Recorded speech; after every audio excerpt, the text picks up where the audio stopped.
Our social structure by design judge everything. Although we are to have a healthy level of awareness about ourselves, we are shifting the focus towards the external factors, maximum judgment. But in this spiritual school of life here on earth, uh, how do we measure our spiritual growth? Because we are all in one, mind, body, and spirit. The measurement of our spiritual growth uh, is always triggered by factors. How we uh, how we deal with the spiritual progress is not something optional. We get triggered by all sorts of things and people in our everyday life. We go through life thinking we have the maximum comfort, we accomplish a lot of things, so then we put ourselves into these safety cocoons, hoping that we aren't going to get triggered by things. But instead of hating the word, even uh, becoming extremely uncomfortable, if you are to take some time through reflection towards your existence, you can avoid a lot of discomfort because either we face it in this lifetime or another. These areas need to improve because we are divinely created energetic vessel. There is an integrity that needs to maintain. In order for us to do that, we are to be reflecting our mind, body, and spirit and see where we stand. If there is no space to be triggered, nothing will move forward. So it is like a boiling kettle. In order for us to enjoy that maximum benefit of our tea, the kettle has to be boiled.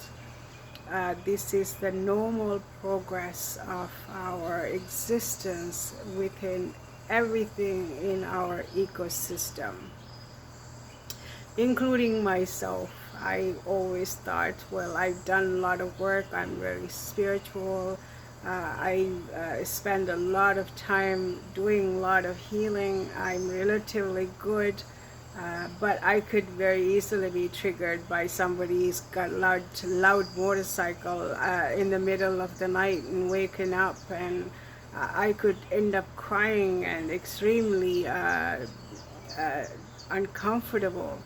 But there is that emotional inner child that needs to be healed maybe somewhere, because your needs, your emotional needs maybe never met. You never know what is these emotional baggage that attached with these trigger points.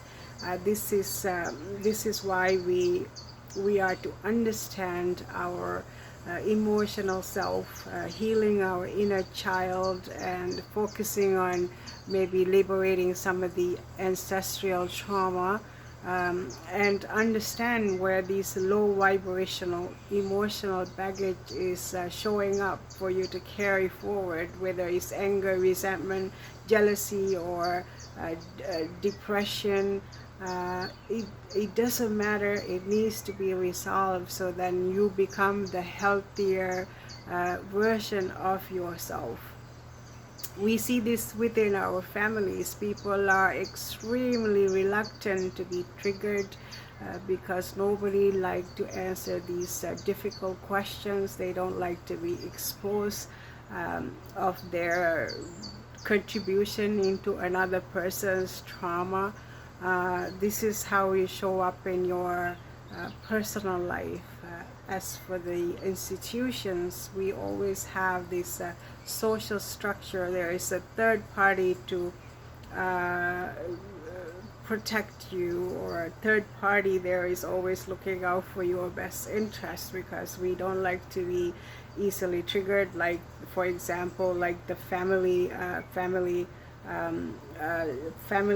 conflict, because we are not able to resolve these issues.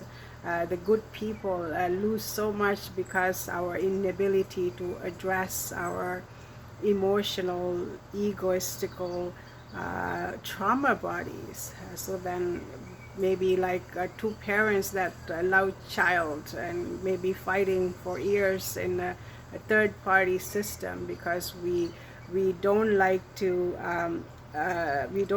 understand there are good people that care and love for this little individual, yet we never like to acknowledge that. We like to power play.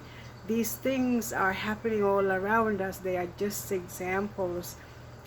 We are looking into these external factors to resolve ourselves. All the while we can see within ourselves maybe the forgiveness, maybe the compassion, maybe the understanding. The bigger picture is what's going to help. We have toxic femininity that never like to have a stable home for their young child. We never like to pick a partner who is good person, who values a stable life, that likes to provide for you, and a good kind person. But we have this imagination, that toxic imagination of some fantasy, but instead of really looking at the good picture and laying these foundations so that the second generations are not supported like they should be, because of our inability to resolve our own inner conflict. This is what the toxic femininity is all about. The children are to be nurtured by these toxic feminine.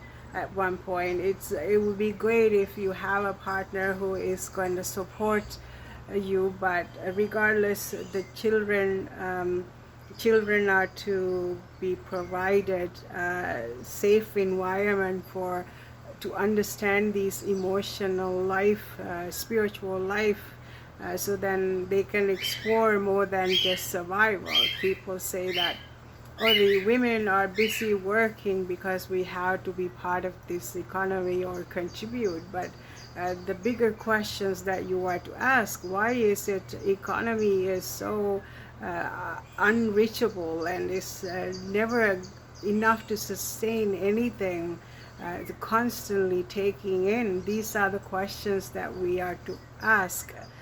Not because we are too busy, we are not able to prioritize what is our divine responsibility. Another area in our social structure, there is always go towards the isolation and darkness, because people aren't allowed to question anything. You get exposed. Darkness never like to be exposed. It never support healing. It never support liberation. Therefore, you are trapped into these cocoons, thinking that you are in a safe position, whether it's employment authority or the governing systems. They don't like for you to ask any questions, because they might be exposed, they might get triggered. So then they isolate themselves into a cocoon, when in fact healing is the priority for everyone in every level. This 3D school is a spiritual earth school, is not a very approachable for healing, but it's never impossible. It is all about paying attention and not losing all your mind over getting triggered. We never know when it's going to sneak up on you, though. It's completely unsuspecting places and individuals. We get triggered in daily basis. We can go on thinking we are protected, but at some point we are going to get triggered. And if you are not resolve all these basic emotional attachment with these circumstances, you are going to be a victim instead of passing these measurements of spiritual growth, liberating ourselves. These are the